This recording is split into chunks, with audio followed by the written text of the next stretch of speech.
guys, it's Danny. Welcome to a new episode from our Orchid Care for Beginners series. If I look like I'm about to repot something, well, that's because I am. Today, we will talk about and repot together a type of orchid you will at some point encounter in your orchid journey if you're more of an intermediate grower, which this series focuses on this year. And this is an overgrown Phalaenopsis orchid with a long neck, or a long stem actually. How do we go about this? Because sooner or later, some of our Phalaenopsis will end up like this. And well, the answer is quite simple. So today I'm going to tell you why this happens. And of course, we're going to repot. I'll show you how I like to go about things. But before we start, today's video, together with this entire series, is of course sponsored by rePotme.com, who offers you everything you could possibly need to properly take care of your orchids forever, for as long as they live. From potting mixes to pots, fertilizers, grow lights, accessories, and everything in between. And not only for orchids, but also for other houseplants as well, such as cacti and succulents. So I will link you to their website down below in the description as always. And of course, as always, I will link you to the products that I personally like and use the most, and I think you will really enjoy them as well. If you're a beginner or an intermediate grower or even an advanced grower, does not matter, the products are absolutely fantastic. Right, so that's it. Let's drag this a little longer. I will make sure to put chapters. Before we repot, let's just talk about why orchids actually end up like this. Well, first of all, you must know that not all of them will necessarily look like this. Most of them will, but there are some hybrids that have in their parentage a certain type of Phalaenopsis that grows a little bit more upright. It's the former Doripis. Now, it's hard to know, especially with the flower shop Phalaenopsis, what type of species these orchids have in their parentage, so I cannot vouch for every single Phalaenopsis that it will end up like this, but I can tell you that many of them will, and certainly the ones that have a lot of Polychilus subgenus parents, they will do this. Absolutely. Polychilus are the most leaniest of orchids. That and also things like the Schilleriana and Stuartiana, other parents frequently used in hybridization. There's, to my knowledge, only one type of species that grows a little bit more upright. So chances are you'll have a leaning Phalaenopsis is what I'm trying to get at. Now, they do this because naturally these orchids grow attached to trees. I'm not gonna insist, I'm just gonna briefly tell you. So yeah, if you're growing, let's say this is the tree, it's easy to see how the orchid grows leaning or on the side of the tree. This is their natural quote-unquote instinct. And no matter how much we pot them, they will grow how they're genetically scheduled to grow. And we will end up with a situation like this, which is absolutely fine for the orchid. The orchid is not necessarily suffering directly, but it makes it inconvenient for us to take care of the orchid, to properly keep it hydrated, to properly keep it safe in its display. If it sticks out too much, obviously, we can bump it over. Kids, pets can bump it over, all that good stuff. It's inconvenient in a home environment. So at some point, we need to address it and need to make it a little bit tidy once again. Now, if you're wondering, are there other orchids that do this? Not so much. Vanda orchids, which again are monopodial orchids, they do have a rather upright growth. They don't really lean all that much. So the Vanda orchid, you will probably not have such a big issue. And also with sympodials, you will not have this issue because, and let me just get a sympodial to show you and brag a little, why not? All right, I must show you this first time bloomer. I have to brag a little about it. It's the first time I see it. She's a fluffy flowered cattleya called Siam White Best. So I just had to show you her in her prime. But what I wanted to say, for sympodials, this does not really happen all that much because instead of this central stem, sympodials have a central rhizome. And from here, all of these pseudobulbs arise. Now, the pseudobulbs indeed tend to grow upright, but some of them will grow a little bit on a horizontal. So you might say, okay, there is a similarity. They don't all do that. Most of them grow pretty upright, as you can see. And if you have one that tends to lean, you can definitely stake it and tie the pseudobulbs together so it doesn't lean so much. So this was a little bit of a tangent to the subject, but I took this opportunity to show you the beautiful orchid. She's also very fragrant. Actually, no, mildly fragrant, but she's very beautiful. And yeah, just wanted to tell you a little bit about sympodials as well. But back to our story, monopodials and Phalaenopsis. Bottom line, it is in their nature to lean. You did nothing wrong. When we purchase Phalaenopsis, typically they're quite young, blooming for the first time, so they don't yet have time to grow into this beast that you see here. The stem is not long enough just yet, so it will take a few years, maybe, for your orchid to reach like this. But once it does, what do? We must repot for sure, because the center of gravity on this orchid is all wonky. It's somewhere here. So we kind of have to shift it back so it's not so top heavy. And also most likely we will have to shorten the stem, which is a scary procedure. I get it, but it's really not so scary. So first and foremost, let's just deal with the easy stuff, just to make our life easier, just to remove the clutter so we see better what we're doing. We're gonna remove the spent flower spikes, the leaves that are leaving the orchid, that are falling. I'm not gonna remove them. It's normal. This is an older orchid, and as you can see, the older leaves are starting to yellow. It's fine. The orchid is fine. I'm not gonna remove these. They will fall, but like some dead roots and some dead flower spikes, I will remove. So I'm gonna sanitize my pear pruners with some alcohol, and then we're just gonna go ahead and cut all of these things that we don't really need, just to see better what we're doing here. At this point, these roots, maybe they would have been cut away with the rhizome, the part of the rhizome that I'm gonna cut away, but they're in the way. I wanna see what I'm doing. Even though I know what I'm doing, it's still quite nerve-wracking. Right, so here is the orchid. Yes, she has been potted in this tiny pot for a lot of time. Now, orchids don't really mind being crowded in their pot quite at all. They're not terrestrial. They don't feel like restriction. They just feel like, oh, a little groove in the tree that I can put a root in. Pretty much, I believe that's what they think, quote unquote think. P.S. I like to use a more friendly language sometimes rather than sensorial stimuli, blah, blah, blah. Anyway, so that's what they kind of feel when they just grow attached or alongside a surface. It's not that they feel constricted, they feel like there is another surface there to attach to, so let's just grow along it. Now, the explanation has to do with chemistry, biology, all of those things we're not gonna get into, but just so you know, orchids don't really suffer if they are under potted. We will suffer though, because we will have issues keeping them hydrated. At some point, they will kick out the medium, literally out of the pot. So there are some inconveniences, but they don't really directly suffer. They can suffer due to us not being able to keep them hydrated enough, perhaps. So it does come back to them, but not directly. Okay, so I think this root will need to be removed, and that's okay because she does not fit. That is absolutely fine. We have a ton of roots here. Righty, so before I go ahead and remove much of this medium, I don't have to. Oh, this one fell. And I hope you can see how nice it detached from the abscission line.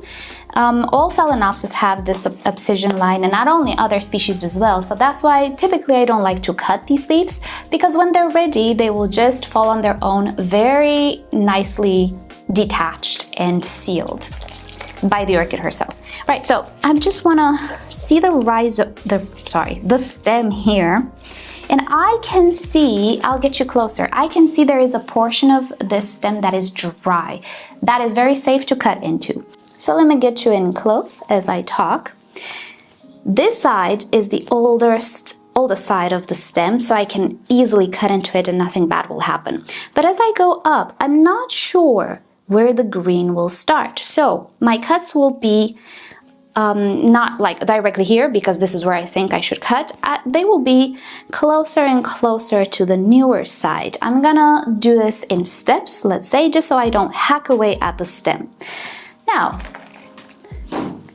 even if you cut into the green part of the stem, it is absolutely fine. The orchid will seal it. You can also seal it yourself by dipping that little stem in some wax or even hot glue. I like to use hot glue. It's okay. The idea is not to cut super high on the stem, because you might not leave enough roots on the orchid to bounce back, but you also might cut in the very active growing node of the orchid, which we don't want.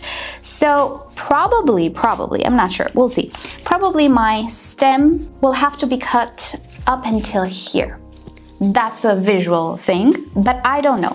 So I will start to cut little by little, starting with the very, very oldest part of the orchid. Oh, it actually broke because it's so dry. This is very, very old and very, very dry. Look at this. All of the roots here are done. I'm trying to remove it just so I show you. This is the very beginning of the stem. It is very dry. It just came off actually under the force of just me keeping the stem or grabbing the stem. So I will go a little bit further up, another centimeter or so, and I will cut. And again, I cut into dry tissue. Now, you might see there will be some roots alive and some roots that are dead. Well, the roots that are alive, I'm gonna show them to you as I extract them. They really don't look healthy anymore. They're on their way out.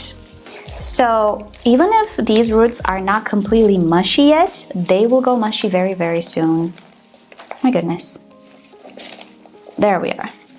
So we have some dead roots and we have some old mushy roots that are on their way out. Even if this one has some green to it, I see the growing tips are blackened. It's not looking healthy. Do we see? The growing tips are not healthy. It's going away because it's not getting nutrition from this little piece of stem here. So I think my next cut might be in green tissue. Yeah, my next cut, if I go 1 centimeter up, will be in green tissue, because even though this is dry, I can see it's not crumbly, so I will play it safe. So even myself, after so many years of experience, when I'm not entirely sure if my next cut will be in green tissue, I will stop. So we did cut away a little bit of the stem, not too much, but we did cut away all of these roots actually that were attached to those bits of stem, so that cleared out things. If you feel a little adventurous, you can cut a little bit more of the stem, but for me, this is quite okay. It's not that long anymore. Now, depending on the case, you'll have to cut more or less of the stem. If you just cut away 3 centimeters, which I think is what I cut here, that is fine. The orchid will tell you pretty much. And always, if you feel uncomfortable going further and you're afraid you're gonna cut into the stem because this is what your intuition tells you, stop. It's absolutely fine. And my intuition tells me that, yeah, it is time to stop at this point. And all I will do is clear out some of these dead roots that I have here and some of the not so healthy roots, which, yeah, there are a few of them that I don't need here. I have a lot of roots. So clean up pretty much the orchid here and pot it up, readjust it in its pot, and I think we will be fine. Could I have cut maybe a tiny bit more of this stem? Maybe, but it's not worth the risk. The risk that I'm talking about is the risk of stem infection. Now, being that the stem where I cut it is still dry, I will not have pathogens entering the actual stem of the orchid. But if I go further, I increase my chances of exposing live tissue. So I do not want to do that. Now, if you expose live tissue, will you get an infection? No, it isn't guaranteed. Sometimes you'll be absolutely fine. But sometimes you'll just have some bad luck, because that's how it goes. I'm cutting away some roots that are still green, but they do not look healthy. And the orchid has a lot of roots. I prefer to keep the roots that are healthy. The velamen at the top was also mushy. They might have ended up going bad anyway. So just to spare me some mushy roots in the next 2 years, I'm just going to remove those. And I think I have a little string of a root here. I think what I'm left with here is quite ideal. So I'm gonna go throw away everything. I will not repot the orchid in the same pot because no matter how much I try, I cannot make it fit. And the orchid has grown. She needs a bigger pot now. So I'm gonna go ahead and find a more suitable pot, and we'll come back when everything is clean. All right, here we are. So for this orchid, I'm gonna use one of the rePotme pots that is, gosh, I wanna say it's 7 inches, but you know what? My conversion on the spot from centimeters to inches is not good. So I'm gonna put it on the screen somewhere here exactly what pot this is, and I believe it is the perfect size for my orchid. Look at that. Perfect. And I will also put it in this nice decorative pot that I find locally, so there's no need to delay this more. Let's just pot the orchid. So of course I will do my little mixture as usual. So at the bottom I like to start with sphagnum moss so that whatever water pools in the decorative pot is being immediately absorbed by the first layer of sphagnum moss and dragged up in the pot. Also, the bigger the orchid, the more water it will require, so I will continue with the sphagnum moss in between the roots. It's a little hard to arrange the moss in between the roots, but we will do our best. Then the next layer will be bark. I like to alternate sphagnum moss layers and bark. So another layer of moss is placed and connected to the bottom layer, because what I want is the sphagnum moss to drag the water all the way from the bottom of the pot all the way up, and it does. Sphagnum moss is actually a great medium if you have access to it and if it's suitable for your area. If your area is already super humid, maybe it's not gonna be so great, but for drier and warmer areas, sphagnum moss is absolutely fantastic. So again, alternating the layers.